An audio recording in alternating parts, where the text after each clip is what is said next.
Very so. Welcome. Good afternoon, everyone. My name is Stuart Allen, and I am a professor and head of school, a school affectionately known by its acronym, JOMEC. The centre aims to foster an inclusive community of interested people open to multiple interpretations of what constitutes media history. And of course, photography is a big part of that, as one might expect, given the centre's name honouring Sir Tom Hopkinson, who was a distinguished British journalist. Were he with us today, I trust Sir Tom would share our pride in this opportunity to celebrate David Hurn's career, the two of them enjoying a close friendship for many years. I'm very pleased to announce David has kindly accepted our invitation to be a fellow associated with the Tom Hopkinson Centre.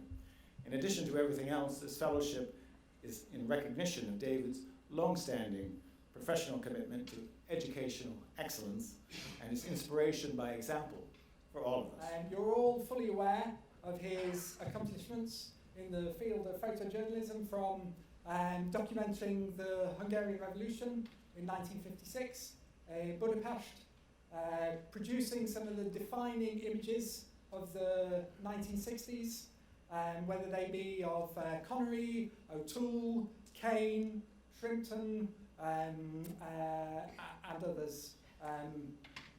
It's a great pleasure to introduce David with his disarmingly low-key title for his lecture, Key Moments in 64 Years of Averting Malnutrition. So I will hand over to him now, and I'm sure, like me, you're very much looking forward to hearing him speak and hearing him recollect his illustrious career.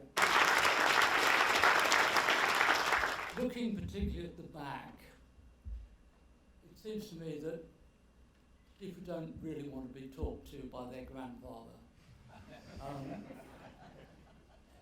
So I thought what would be more useful, particularly for the younger people, is if I explained my life through what I would call key moments, because you're all going to have key moments. So there are going to be decisions you have to make as you go through your life, and sometimes they're very difficult decisions to make. And that's the sort of decision that you're going to have to make if you have ambitions and you want to be a working professional photographer and get the most fun out of it.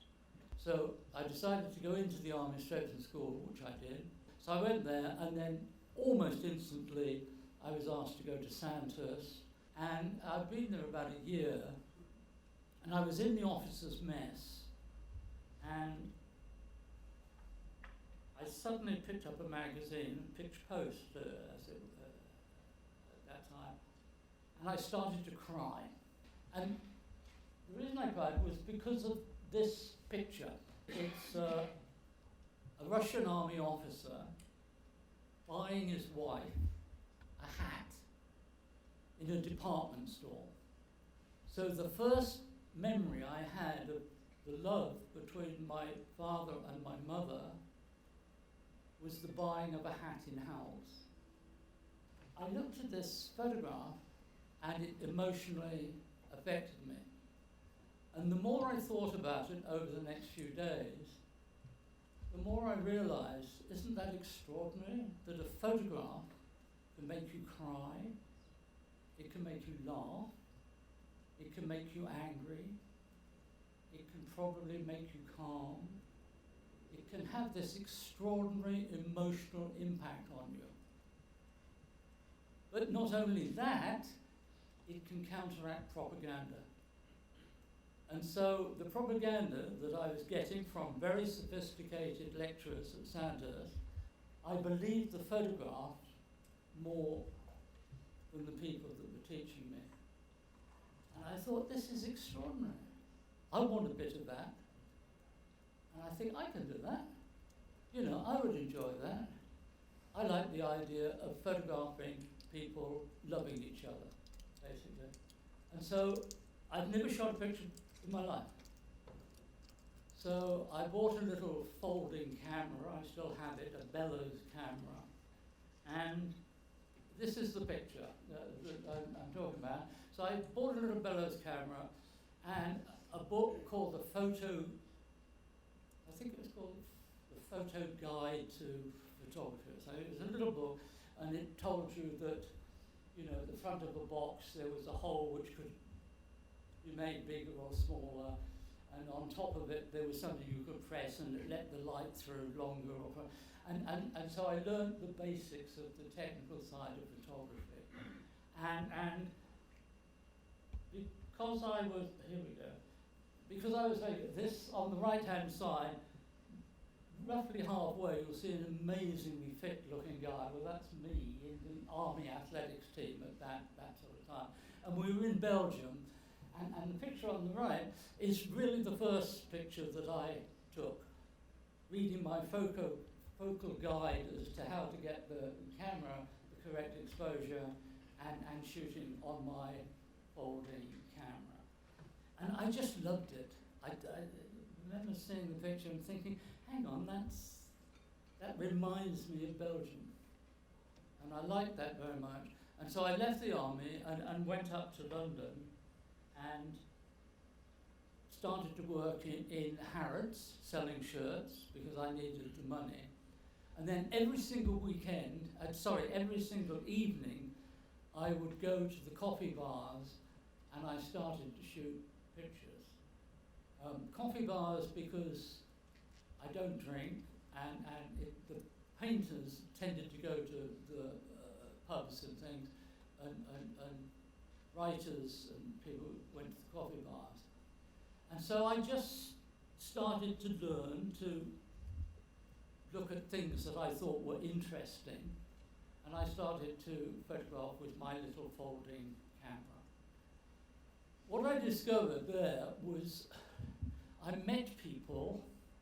It was a kind of what we now call networking, and I met these people, and I discovered there were basically two groups of people. There were doers and talkers. And the doers tended to congregate together, and the doers tended to, and the talkers tended to congregate together. And I found that trying to shoot pictures and showing them to people, the people that were the doers were interested, and you began to make friends. And so I was very lucky because Michael Foot was one of the people in at the coffee bar at that time. I think he was editor of Tribune or something like that at the moment. But there was Colin Wilson, the writer, was there, and Julie Christie was there. She was still at school, and Peter O'Toole, I met there, who was at RADA, and Stuart Holroyd. A whole lot of these people were doers, and they tended to all know each other, you know. And then, as I said, there were the others that talked about what they were going to do tomorrow, and I suspect never ever did it. So, conversation with these people. Ken Russell, for example. Ken Russell, at the time that I met him, was a ballet dancer. One learnt so much from the ambition and the drive of these people. And through Michael was obviously the political person, was talking about Hungary. Now the picture that I've got up here is a picture, again, taken with my little folding camera, which was the sort of pictures that I was taking in the coffee bars at that time. This is a picture, it's actually a plate glass window, and the people outside are looking to see if their friends are inside the coffee bar. When I look back on it, it's a very sophisticated picture. I'm amazed that I could take this on my little folding camera. Anyway, Mike was talking about something, and I had another friend called John ARPS who went on and wrote The Bed Sitting Room with Spike Milligan and did a lot of the Goon shows, wrote a lot of the Goon shows. He wanted to be around. And through Michael, we decided that it would be a good trip to go to Hungary because there was this thing called the Hungarian Revolution or Uprising, whichever title you want to give it. And so we decided to go and see what it was about. Now, the reality is very few people get there. You know, very few people are going to be Kudelka or Sergio or things like that. So part of the trick is to, in a way, realise in your own mind that that's not the be-all and end-all in photography. It's being country-bresson. You know, if you start off as being a painter and thinking, I'm a failure if I'm not Rembrandt, you're going to be a failure, you know, because there ain't going to be a Rembrandt. But you can do whatever you do as well as it's possible for you to do. And that should be your ambition. You know, if you're going to be a commercial photographer, but I hate this sort of categorizing as though I am a so-and-so photographer. I continually hear people saying, young people say, I'm an artist. I have no idea what they're talking about. I really don't. I mean, I'm not being impolite. I don't understand. I understand what a plumber is, but I don't understand my local plumber who's now calling himself an artist plumber. Now, what I do understand when I talk to him, and I say to him, why do you say that? He says, oh, because I get much more money. That's an honourable thing. I understand what he's talking about, you know. But, you know, why is this group thinking they're more important than somebody who takes wedding pictures, for example? I mean, the answer is if we know that if there's a fire in a house, the person in that house doesn't rush to get the Cartier-Bresson print that they bought a long time off the wall. They get the wedding album. Now that means something. You know, the wedding album to most people is the most important form of photography, etc. So do it well and realize that you're doing something which is very important to people. Do it well. Modern Magnum and how we've sort of shifted over the last 70-something years. We're still experimenting, still trying to, you know, create a different platform for photographers to sustain themselves. You know, it's no secret that Magnum is a predominantly photojournalism agency and the bottom falling out of the media industry in the way that it has done probably over the last 20 years. And as the memberships continues to expand, we have to find different ways of bringing Magnum photographers in, but then also helping them to sustain their work. Since David's donation in 2017, the museum has opened its first gallery dedicated to photography and developed an ambitious exhibition, learning and events programme.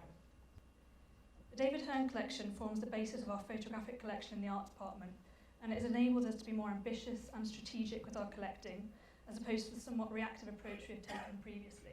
David talks of himself as a man of ideas. For me, it was a story of a storyteller. And the story was showing things as they are. And I think that is a really important takeaway message we've got. And in this case, it was showing things as they are, and I took down through a box with a hole in the front. Be that a Leica camera, be that a smartphone, it's still a box with a hole in the front. He's a storyteller, and he told stories. We really need to keep photojournalism alive, particularly in this current environment that we have at the moment. And going back to David again, telling things as they actually are. As David said, do it well. They did it well, and I'd like us all to thank them for it.